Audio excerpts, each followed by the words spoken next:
નમસ્કાર વિદ્યાર્થી મિત્રો, હું જનક સદ્રાસણીયા વિદ્યાશાળાના ડિજિટલ પ્લેટફોર્મ ઉપર આપનું હાર્દિક સ્વાગત કરું છું. જે પ્રમાણે આપણે આ સિરીઝ ચાલુ કરી છે, બરાબર છે, એમાં આના પહેલાંના વિડીયોમાં આપણે દેખાતા ચેપ્ટર 1ના most IMP question, total chapter કેટલા માર્ક્સનું છે, કયા પ્રકારના ક્વેશ્ચન પૂછાય છે, રેડી?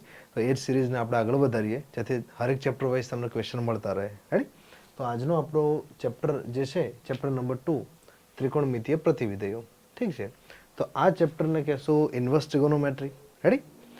તો આ ચેપ્ટરનો કુલ વેઇટેજ કેટલા માર્ક્સનો છે? 6 માર્ક્સનો છે કુલ વેઇટેજ, રેડી? બોર્ડની પરીક્ષામાં 6 માર્ક્સનું પૂછાય છે. એમાંથી 3 માર્ક્સના એમસીક્યુ આવશે અને 3 માર્ક્સનો ક્વેશ્ચન આવશે, રેડી? તો આજે 3 માર્ક્સના એમસીક્યુ છે, કયા પ્રકારના પૂછાય છે, કેટેગરી ટાઈપ્સ ઓફ ક્વેશ્ચન, અને 3 માર્ક્સનો જે ક્વેશ્ચન પૂછાય છે એ આપણે થોડા પીવાયક્યુ લીધેલા છે અને એનાલિસિસ કરીને તમારી આગળ આપણે રિપ્રેઝન્ટ કરીએ છીએ. એટલે દેખજો જરા, રેડી? કયા પ્રકારની મહેનત કરવી તમને ખ્યાલ આવશે. સ્ક્રીન ઉપર જોઈ શકો કે પહેલો ટોપિક છે ઇન્વર્સ ઓફ ધ ફંક્શન, મતલબ કે આપેલા વિધેયનું પ્રતિવિધેય. તમે બધા જ જાણો છો કે ભાઈ f from x to y કોઈક વિધેય હોય અને f of x equal to y તરીકે વ્યાખ્યાયિત હોય તો આપણે f નું પ્રતિવિધેય માનો g છે તો g ને y ટુ x અને આને g inverse of x is equal to y something વડે એક્સપ્રેસ કરી શકાય. તો આ થઈ ગયું પ્રતિવિધેયની એક સામાન્ય વ્યાખ્યા, ઠીક છે? તો તમારે આ ટોપિક કરવાનો છે ભાઈ, રેડી? કે આના ઉપરથી પ્રશ્નો આવે છે વારંવાર, એટલે આ ટોપિક કરવો પડશે. જોઈએ કે f from a to b નામનું કોઈક વિધેય છે, રેડી? f શું છે? f from a to b નામનું કોઈક વિધેય છે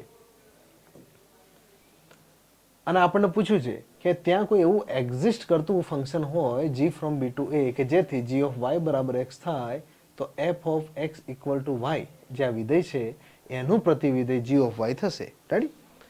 અને બીજું આપણે કીધું છે, દેખો આ સિમ્પલ કન્સેપ્ટ છે. કઈ રીતે કે f ફ્રોમ અહીંયા a થી b નો સિમ્બોલ લીધો છે તો આપણે એનો સમજીએ આગળ. માનો a છે અને આ b છે, એની અંદર કોઈક પોઈન્ટ છે માનો x ને માટે અંડર ધ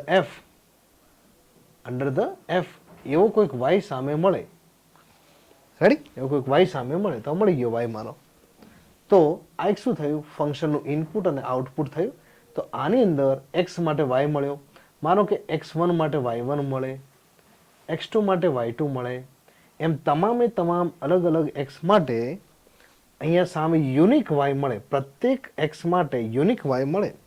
તો આવા વિધેય f ને એક વિધેય કહેવાય. બીજું આનું રિવર્સ કન્ડિશન કે માનો કોડોમેનના તમામ સભ્યો માટે, એટલે અહીંયા શું થયું? સપ્રદેશ, કોડોમેન એટલે સપ્રદેશ, સપ્રદેશના તમામ સભ્યો માટે પ્રદેશમાં કોઈક ના કોઈક એલિમેન્ટ મળે. એટલે આ કન્સેપ્ટને કઈ રીતે કહેશું? તો આના વડે વ્યાખ્યાયિત કરીશું. ધ્યાન આપજો મિત્રો. અહીંયા શું લખ્યું છે ભાઈ? કે g of y equal to x નો મતલબ શું થાય? તો g નામનું વિધેય શું છે? f નું પ્રતિવિધેય. y ક્યાંથી આવશે? તો y આ વખતે અહીંયાથી આવશે. તો y માટે મને કોઈ x પ્રદેશમાં મળે તો એવા તમામે તમામ અહીંયા જે આઉટપુટ છે અહીંયા સપ્રદેશના તમામ ઘટક માટે, એટલે આપણે એવું લખી શકાય કે પ્રત્યેક yi નામનો ઘટક જે સપ્રદેશમાં છે ને માટે પ્રદેશમાં મને કોઈ ઘટક xi મળે કે જેથી f ઓફ xi, અથવા આ કેસમાં શું લેશું ભાઈ આપણે? એ g ની વાત ચાલે છે, રેડી? તો શું લખીશું? કે g ઓફ yi ને માટે મને xi મળે જ. તો આવા વિધેય g ને અહીંયા શું કહેશું? વ્યાપ્ત કહેશું. એટલે ઇન શોર્ટ આપણું વિધેય f એ જો એક હોય અને વ્યાપ્ત હોય તો જ f નો ઇન્વર્સ મળશે. અને અહીંયા g કીધું છે તો f નો ઇન્વર્સ અહીંયા શું મળ્યો? g મળ્યો મિત્રો. તો શું તે પ્રી કન્ડિશન થઈ કે આપેલું વિધેય એક અને વ્યાપ્ત હોય તો જ આપેલા વિધેય નો વ્યસ્ત વિધેય મળશે. તો અહીંયા એ જ ચર્ચા કરેલી છે, રેડી? પછી આ તમે જાણો છો આ સિમ્બોલ જે કેપિટલ O જેવું દેખાય છે અથવા ડોટ જેવું દેખાય છે, એ એક્ઝેક્ટલી ડોટ પણ નથી અને O પણ નથી. ધ્યાન આપજો કે f અહીંયા થોડી અલગ સાઇન યુઝ કરી જેથી તમને વ્યવસ્થિત દેખાય મિત્રો. દેખો, માનો કે હું f ડોટ f કરું છું અથવા f ડોટ f ઇનવર્સ, તો એક્ઝેક્ટલી ડોટ મારે મલ્ટિપ્લિકેશન નહીં અને અહીંયા O પણ નથી. આ શું છે? મેથેમેટિકલ સિમ્બોલ કે જેને શું કહેશું? કમ્પોઝિશન ઓફ ફંક્શન, મતલબ વિધેયોનું સંયોજિતકરણ. બે વિધેયનું શું કર્યું? સંયોજન કર્યું. રેડી છે? તો આ સિમ્બોલ શાના માટે છે? સંયોજન માટેનો છે. સંયોજનનું કામ શું હોય? તમે ભણી ચૂક્યા હશો તો આપણે ચાલો થોડું રિવાઇઝ કરીએ કે સંયોજનનું કામ શું છે. તો સંયોજનનું કામ શું છે મિત્રો? માનો કે વિધેય f of x equal two x plus 2 છે અને કોઈક વિધેય g of x equal two માનો કે ભાઈ x સ્ક્વેર બાય 2 અથવા બાય 2 હટાવો એટલે થોડું ઇઝી પડે, 3x સ્ક્વેર, બસ આટલું જ રાખીએ. ઠીક છે? મારે વિધેય f અને g નું કમ્પોઝિશન કરવું છે, સંયોગીકરણ કરવું છે, સંયોજિત વિધેય બનાવવું છે. તો એના માટેની કંઈક વ્યાખ્યા હતી. વ્યાખ્યા શું હતી મિત્રો? ચલો ફટાફટ રિકોલ કરો આને. f a થી b નું વિધેય હોય, g મારો x to y નું વિધેય છે, મારે f નોટ g અથવા g નોટ f સંયોગીકરણ કરવું છે. તો ચલો પહેલા રાઉન્ડ આનો લઈએ કે g અને f નું સંયોગીકરણ કરવું છે, સંયોજિત વિધેય બનાવવા છે. તો શું કરવું પડે? પહેલું એક્શનમાં કોણ આવશે? f આવશે. તો આને એવું લખી શકાય g of f of x. હવે f ઓફ x શું કરે છે? g of f of x ની અંદર f શું કરે છે? ઇનપુટ લે છે. ઇનપુટ લેશે ક્યાંથી? a માંથી. તો a માંથી લઈને નાખશે ક્યાંથી? b માંથી. મતલબ શું થાય? g ઓફ b થશે. નાખ્યા પછી હવે g ઓફ b કામ શું કરશે? અહીંયા g ઓફ b, અહીંયા g ઓફ b ની જગ્યાએ શું છે? x છે. મતલબ કે વિધેય f નો વિસ્તાર, વિધેય f નો વિસ્તાર એ g ના પ્રદેશમાં હોવો જોઈએ. ડોમેન ઓફ g થશે. આ શરત મેન છે મિત્રો કે આ વિધેયનો વિસ્તાર, આને જે કામ કર્યું છે f નું જે વિસ્તાર મળ્યો એ g માં હોય, અને બીજી રીતે કે g નો વિસ્તાર f માં હોય. હવે દેખો, રેન્જ ઓફ f એ શામાં હોવી જોઈએ? Domain of g. અને બીજી કન્ડિશન છે કે ભાઈ ડોમેન ઓફ g અથવા ડોમેન ની જગ્યાએ શું લેશું અહીંયા? Range of g. Range of g શામાં હોવું જોઈએ ભાઈ? ડોમેન ઓફ f ની અંદર. તો શું થશે? FOG અને GOF વ્યાખ્યાયિત થશે, બાકીના કેસમાં થશે નહીં. ક્લિયર છે અહીંયા સુધી? ઓકે. તો આ શાની વાત કરી? બે વિધેયોનું સંયોજીકરણ અથવા composition of two function. Ready? હવે આપણે ટોપિક ઉપર પાછા આવીએ. તો અહીંયા એ જ કર્યું છે. f અને f ઇન્વર્સનું શું કર્યું છે? સંયોજિત કર્યું છે, બંનેને ભેગા કર્યા છે. ક્લિયર? તો પહેલો કન્સેપ્ટ એક તમારે આ ક્લિયર કરવાનો જ છે, વિધેયોનું વ્યસ્ત અથવા inverse of the function. Ready? Next देखिए ટોપિક. હવે દેખો, અહીંયા સ્ક્રીન ઉપર જોઈ શકાય છે કે અહીંયા ગ્રાફ શાનો છે? y sin x નો. પણ આપણી જોડે ટોટલ આ 6 વિધેય છે totally. Ready? sin cos, tan cos, sec cosec. આપણે 6 નો અભ્યાસ કરવાનો છે. એક ખાલી સેમ્પલના ભાગરૂપે ઓછા સમયમાં મેક્સિમમ રિવિઝન કરી શકો એ માટે મેં ખાલી એક sin x નો તમને બતાવ્યો છે. sin x નો ગ્રાફ તમે જાણો છો, હાઈએસ્ટ વેલ્યુ 1, લોએસ્ટ -1 અને sin n પાઈ 0 થાય છે. આપણે બધા જ ભણી ગયા. sin n પાઈ શું થાય છે? 0. Yes or no? ઓકે. હવે આનું કામ શું છે? તો ભાઈ sin વિધેય ક્યાંથી ક્યાંનું છે? તો sin આખે આખા r ઉપર વ્યાખ્યાયિત છે અને ક્યાં સુધી છે? તો અહીંયા 1 સુધી હાઈએસ્ટ ને લોએસ્ટ -1. તો અંતરાલ સ્વરૂપમાં લખીએ તો નાની વેલ્યુ પ્રથમ આવે, એ માટે શું થશે? -1 થી 1. રેડી? આ sin વિધેય. આનો ઉપયોગ કઈ રીતે થશે સમજાવું તમને મિત્રો. હવે અહીંયા શું કરી નાખ્યું આપણે ભાઈ? આ નાની નાની કંઈક ફિગરો દોરી નાખી છે. તો પહેલા આ ફિગરની વાત કરીએ આપણે. અહીંયા, અરે વાહ, હવે સરસ તમને દેખાશે. ઓકે. દેખો, sin વિધેય ક્યાંથી ક્યાંનું છે? sin વિધેય r થી લઈને -1 થી 1 છે. પરંતુ તો એ બધા જ સમજવાન છો, સમજો છો. કેવા સમજો મિત્રો? મારે વિધેય sin નું ઇન્વર્સ શોધવું છે, તો વિધેય sin પોતે એક એક અને વ્યાપ્ત હોવું જોઈએ. શું આપણું વિધેય એક એક છે? તો આન્સર છે નો. કેમ? તો હું માનો કે sin 2 પાઈ ની વેલ્યુ ફાઇન્ડ કરીશ અને sin 3 પાઈ ની વેલ્યુ ફાઇન્ડ કરીશ. બંનેનો આન્સર શું આવે છે? 0. બંનેનો આન્સર 0 મળે છે. મતલબ અલગ અલગ ઇનપુટ નાખવા છતાં આઉટપુટ 0 મળ્યું. મતલબ મારું વિધેય sin એ શું નથી? એક એક તો નથી જ. રેડી? તો આને એક એક બનાવવા માટે સાઇનનો જે અહીંયા r થી -1 to 1 છે, હવે સાઇન ઇનવર્સ હું કરું છું માનો સાઇન ઇનવર્સ, તો sine inverse is a function from codomain to domain, મતલબ રિવર્સ થશે થી લઈને r. પણ આની અંદર તો ઇનવર્સ વ્યાખ્યાયિત જ નથી. રેડી? કેમ? કારણ કે આ શું થાય છે, અલગ અલગ નાખવા છતાં એક જ પ્રતિબિંબ આપે છે. એવું તો ના થવું જોઈએ. રેડી? અનેક એક વિધેય થઈ જાય, અનેક બધું નાખવાથી એક જ મળે છે.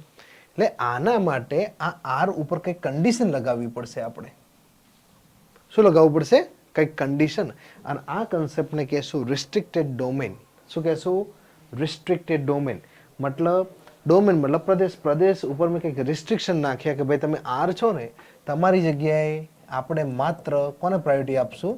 -1 થી 1 ને લઈને થી -π/2 થી માત્ર π/2 ને જ વેલ્યુ અહીંયા ગણીશું ને આગળ વધીશું. એ માટે અહીંયા શું છે? -π/2 થી લઈને π/2. કારણ કે આ અંતરાલમાં હજુ દેખો ગ્રાફ તો આમ ચાલ્યા જ કરે છે આમ, પણ એક આપણે આનો ટુકડો લીધો, આખી કેકનો એક નાનો પીસ હોય છે ને એ રીતે, તો ટુકડો લેવાથી મળીશું કે પર્ટિક્યુલર આ અંતરાલની અંદર આપેલું વિધેય સાઇન એ એક એકને વ્યાપ્ત થાય છે. અને એક એકને વ્યાપ્ત થાય છે એ માટે એના ઇન્વર્સની વિચારણા કરી શકાય. રેડી? તો હવે એને વિચારણા કરીએ આપણે બધાએ. રેડી? એ માટે આપણે શું કરીએ? Restricted domain. હવે દેખો, અને એ માટે જો સાઇનનો ગ્રાફ આમ હોય, સાઇનનો, તો સાઇન ઇન્વર્સનો ગ્રાફ આ રીતે બને છે.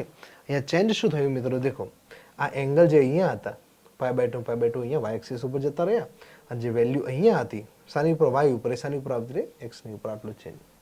મતલબ મિરર ઇમેજ, વોટર ઇમેજ આવું કહી શકાય કે સાઇનનો પ્રતિબિંબ જે લેશો એ કોણ છે? આ છે. ક્લિયર? ઓકે, આગે बढ़ते हैं. તો આ ટોપિક ઉપરથી શું સમજ્યા ભાઈ તમે? કે જેવું સાઇન માટે સ્ટડી કરી એવી લોકોના માટે કોસ માટે અને બાકીના બધા વિધેયો માટે કરવાની છે તમારે. આનો ઇમ્પોર્ટન્ટ વસ્તુ. ઓકે, હવે આ જે ક્વેશ્ચન દેખાય છે તમને, સાઇન ઇનવર્સ √3/2 ને સોલ્વ કરો. સાઇન ઇનવર્સ √3/2 ને. તો દેખો મિત્રો, આની અંદર હવે કામ શું કર્યું છે સમજો ધ્યાનથી. તમને 1 બાય સમજાવતા જઈએ અને જેથી ઈઝી પડે. ઓકે, સાઇન ઇનવર્સ √3/2 નું વેલ્યુ ફાઇન્ડ કરો. તો હમણાં ભણી ગયા એ પ્રમાણે ભાઈ સાઇન ઇનવર્સ વિધેય ક્યાંથી ક્યાંનું છે? તો સાઇન ઇનવર્સ જે વિધેય છે એ -1 થી 1 થી લઈને -π/2 થી લઈને π/2 સુધીનું છે. તો પહેલો પ્રશ્ન પૂછવાનો કે શું આપણું વેલ્યુ √3/2 આમાં છે? તો આન્સર ઇઝ યસ. આમાં છે તો કામ થશે. હવે દેખો, સાઇન ઇનવર્સ કંઈ પણ હોય, સાઇન ઇનવર્સ માનો કંઈ પણ છે, કોલ ઇટ P. તો સાઇન ઇનવર્સ એનો ખોરાક ક્યાંથી લેશે? તો પ્રદેશમાંથી. તો સાઇન ઇનવર્સનો ખોરાક આમાંથી આવશે. મતલબ આ માહિતી ઉપરથી જે P ની વેલ્યુ છે એ કમ્પલસરી -1 to 1 માં હોવી જોઈએ.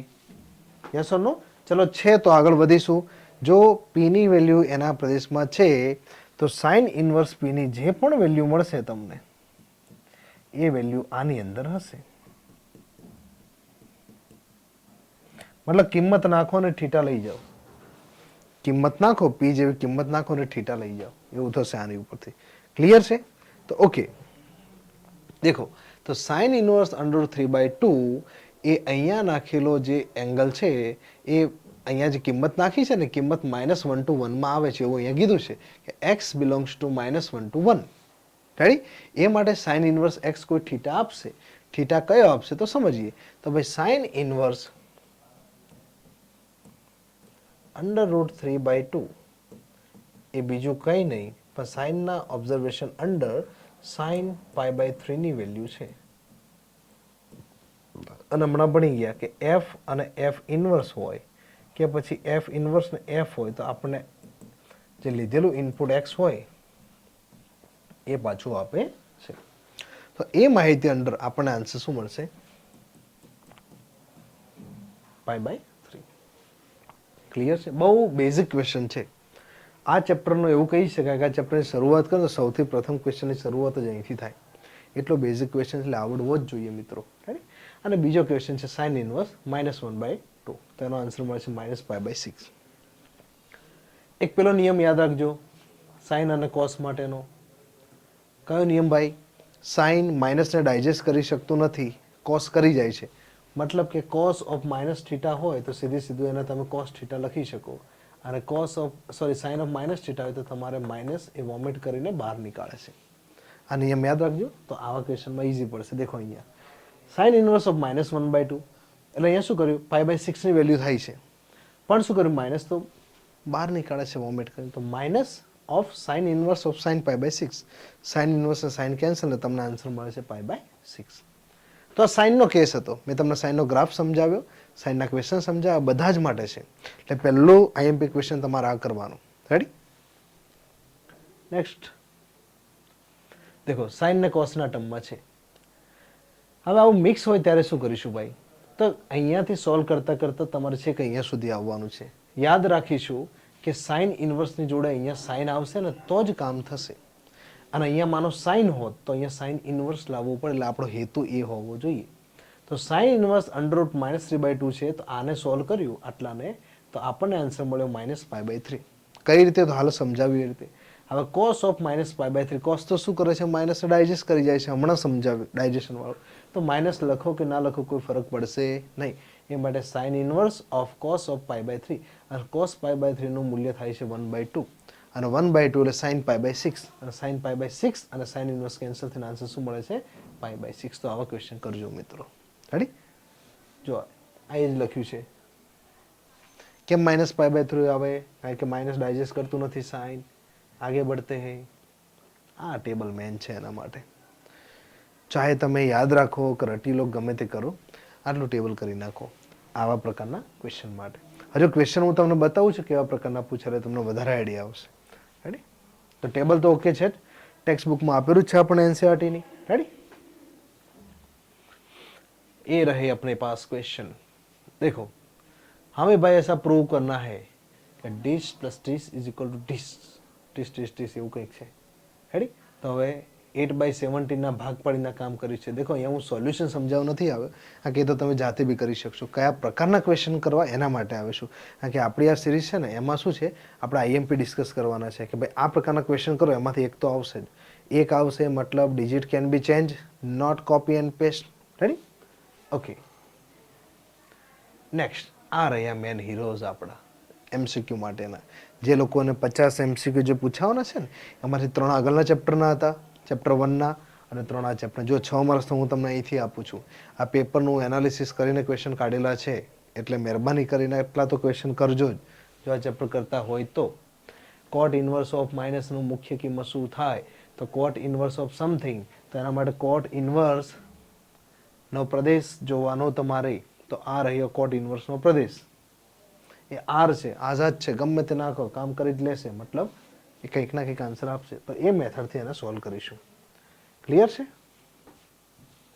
ઓકે. એ તે સાઇન ઇનવર્સ x ઇક્વલ હોય તો y શું થાય? મસ્ત ક્વેશ્ચન છે ને મિત્રો. રેડી? જુઓ હવે આ ક્વેશ્ચનની ચર્ચા કરીએ તો કઈ રીતે હેલ્પફુલ થાય આપણને. તો માનો કે ભાઈ આને અહીંયા થોડું ગંદુ દેખાય છે, અને સરખું કરીએ. તમારા માટે સ્લાઇડ એડ કરી નાખીએ કે ભાઈ sign inverse x equal to y છે. તો યાદ કરો સાઇન ઇનવર્સ વિધેય -1 to 1 થી લઈને -π/2 થી લઈને π/2 સુધીનું કામકાજ કરે છે. મતલબ ખોરાક x અહીંથી આવશે, સાઇનનો ખોરાક એટલે ઇનપુટ માંથી આવશે, અને આઉટપુટ જશે આની અંદર. રાઈટ? મતલબ y ની વેલ્યુ શું છે તમને ખ્યાલ આવી ગયો? ઓકે, ચલો તો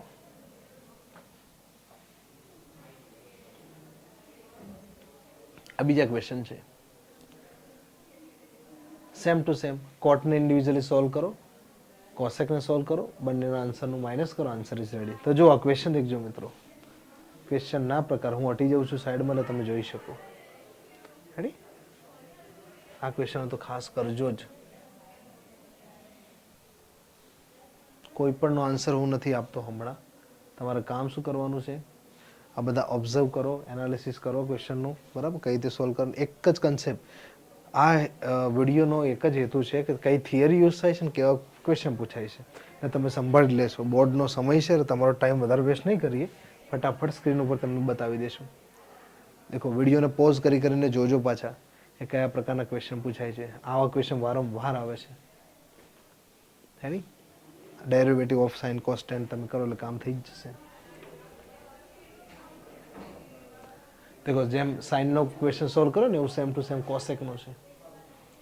હેડી આ પાછલા વર્ષોમાં ક્વેશ્ચન પૂછાયેલા છે. આપણે નેક્સ્ટ ટાઈમ એવી કોશિશ કરીએ કે કયા વર્ષમાં ક્વેશ્ચન પૂછાયેલો છે એટલે તમને વધારે આઈડિયા આવે. કારણ કે ડાયરેક્ટ આપણે જે સમજાવશું તમે એમ થશે કે કરશું કે નહીં કરશું. એમ લખીશું કે 2024માં પૂછાણો છે, 23માં, 22માં, તમને વધારે આઈડિયા આવશે. આ રહ્યો ક્વેશ્ચન.